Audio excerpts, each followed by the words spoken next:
Hi everyone, and welcome back to another video here on the channel. So today we're going to be talking about caring for 3 working border collies, and some of this stuff we'll have covered before on the channel, and some of it will be new stuff, and some of it will be stuff that you guys have asked about. Anyway, let's get into this video.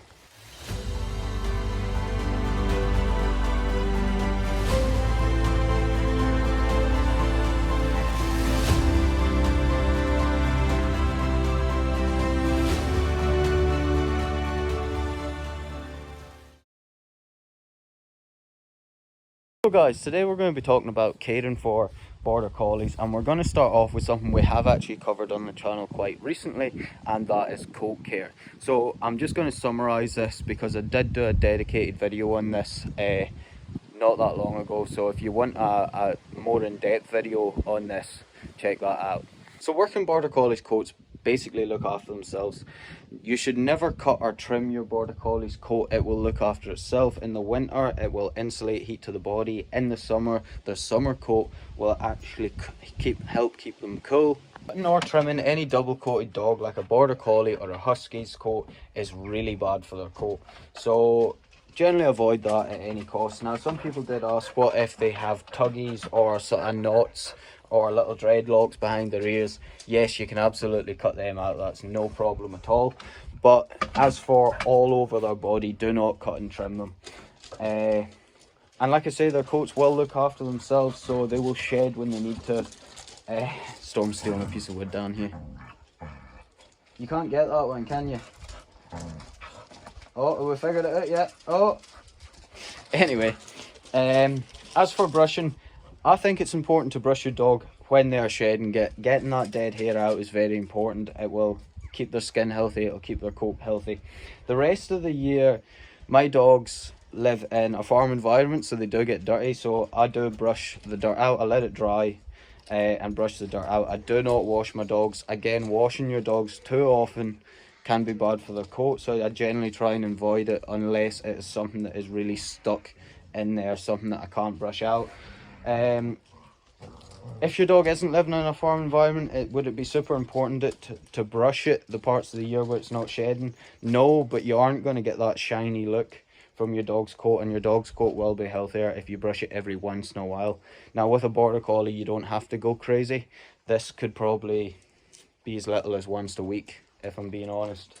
So yeah, the thing you guys have asked about a lot is treatments, and do I treat my dogs for certain things? Now worming, I do every 2 months. It's super important with working sheepdogs that you're worming your dogs. So dogs can be super spreaders for worms, and cattle and sheep can obviously contract worms, but in grazing animals especially, worms have a lot more effect. They seem to be a lot harder on them, and so it's super important, and especially for calves and lambs, it can seriously affect their growth rate if they've got worms. So we work really hard on the farm to make sure that our cattle and sheep are free of worms, and there's no point in doing that and then not doing the dogs, because if we say I wormed some sheep today and then next week I'll bring a dog into the field which has worms, that's that whole group reinfected again. So it's super important that when your dogs are around cattle or farm stock, that they are protected against worms. Now as for things like spot on for ticks and fleas, I do give my dogs spot on. It's more reactional than anything else, so I don't give them all year long. I will give them it generally at the end of May, even though the ticks started a little earlier this year, and I'll probably give them another one during the summer, and that'll be it. We don't really get ticks here past sort of midsummer, so there's no point in doing it the rest of the year. So I did worm and tick the dogs the other day. So nutrition, so any of you guys who have been watching for a while know our channel sponsor is Gilbertson and Page, and they make Dr. John's dog food, and that's what I feed my dogs.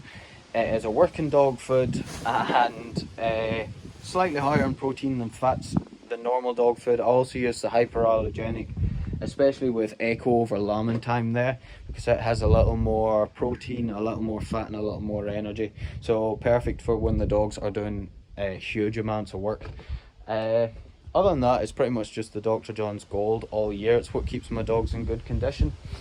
Something I see, I'm in quite a few of those border collie groups on Facebook, and something I see a lot is people worrying about their border collie's weight or them being skinny, especially when they're young. And something you should know about a border collie is they do tend to be a lighter dog. They are designed to be a lighter dog because they're an endurance dog, so they should be slightly on the lighter side rather than fat. If I was to score my dogs, I would say Echo and Storm there, pretty much perfect condition. Kate is probably slightly heavy, but like, no, not to the point where you'd have to worry about it. I'd say for a working dog, she in the last year or so has got a little bit heavier than she used to be, but again, it's not to the point where it's worrying. She's still in a good condition. So yeah, but I wouldn't worry about young border collies being too skinny. They should have a bit of a tuck underneath. If you want to score your dog, the easiest thing to do is run your hand down their spine, and you should be able to feel their spine but not see it. So that is basically the way you would condition a border collie. They shouldn't look like a barrel where they're straight the whole way down. They should have a bit of a curve in at the sides and a bit of a curve up to the back end. So that's that. And these two live in kennels. I'm sure you guys know that. Kate's obviously semi-retired and living in the house now. There's the kennels there. So this black sheet you can see here, that's actually the side of the double kennel. There's two kennels in there, 8 foot long, 4 foot wide each. And then we've got the big kennel under the trees at the back there. So that is about 18 foot long and about 8 foot wide. So it's actually meant for two dogs, but Echo stays in there by himself. And it's actually got a sort of, every kennel has a box in the back for the dog to sleep in, a waterproof box. That one actually has two in it, so one either side, and they're pretty big.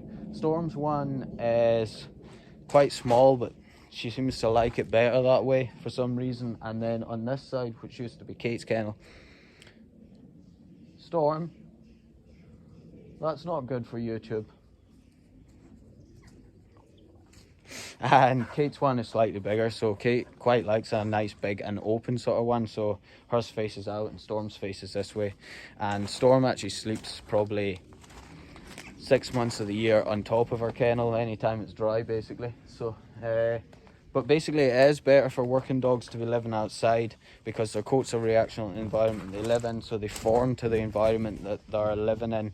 So a working dog that's living outside full time is much better prepared to cope with the elements that we're working in, whereas a dog that's living inside, its coat won't form as well and it could potentially get cold, which could cause other health problems. So dogs that are in full-time work, I personally think they should be living outside, and that's what's better and healthier for them.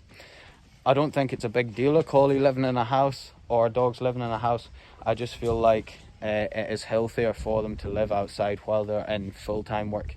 Like I say, Kate's semi-retired and she's living in the house now. So one other thing I should have said about kennels is obviously your kennel isn't a place just to lock your dog away and forget about it. I've got working dogs that are out at work every day, so they're getting plenty of exercise. They're getting plenty of time out of their kennels.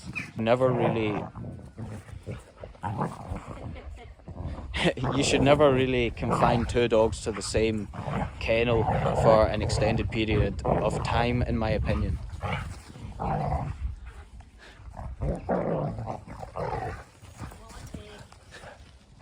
So other than that, is there a lot of medical expenses for the dogs? And the answer is no, not really. Storm's probably been to the vets more often than all of my other dogs put together. I mean, if somebody gets hurt, it generally seems to be Storm, or if somebody goes to the vets, it seems to be Storm. But border collies are quite hardy dogs, quite healthy dogs, and yeah. What about downtime? So I've had people comment before, especially on my TikTok, about oh, letting your dogs play with toys and things, that'll ruin your working dogs. My personal belief in that's a lot of nonsense. Fetch is the wrong instincts for a working dog, and I wouldn't play fetch, but actually chewing toys, chewing wood, allowing your dogs to have fun and downtime, I think is very important. It's important that they do these things, and chewing on toys, playing, messing around, chewing wood like Storm likes to do, it all de-stresses dogs, and I think it's important for a working dog that they have some sort of outlet, some sort of downtime to de-stress and have fun as well. So finally, what about exercise and walking my dogs and things like that? And the answer is, well, I've got working dogs and they don't really need that much extra exercise. They get out in the gardens. When we get home, they're out in the garden, they play and do whatever, and they're quite energetic there, but they cover a lot of miles in a day just at work, so they don't really need extra walks and things like that. I do take my dogs walks at the weekend sometimes to spend some one-on-one time with a dog, generally out in the woods and stuff like that. But as for daily exercise, they get enough of that at work anyway. Anyway guys, that's the end of this video, so thank you very much for watching, and that'll do it. I'll see you in the next one.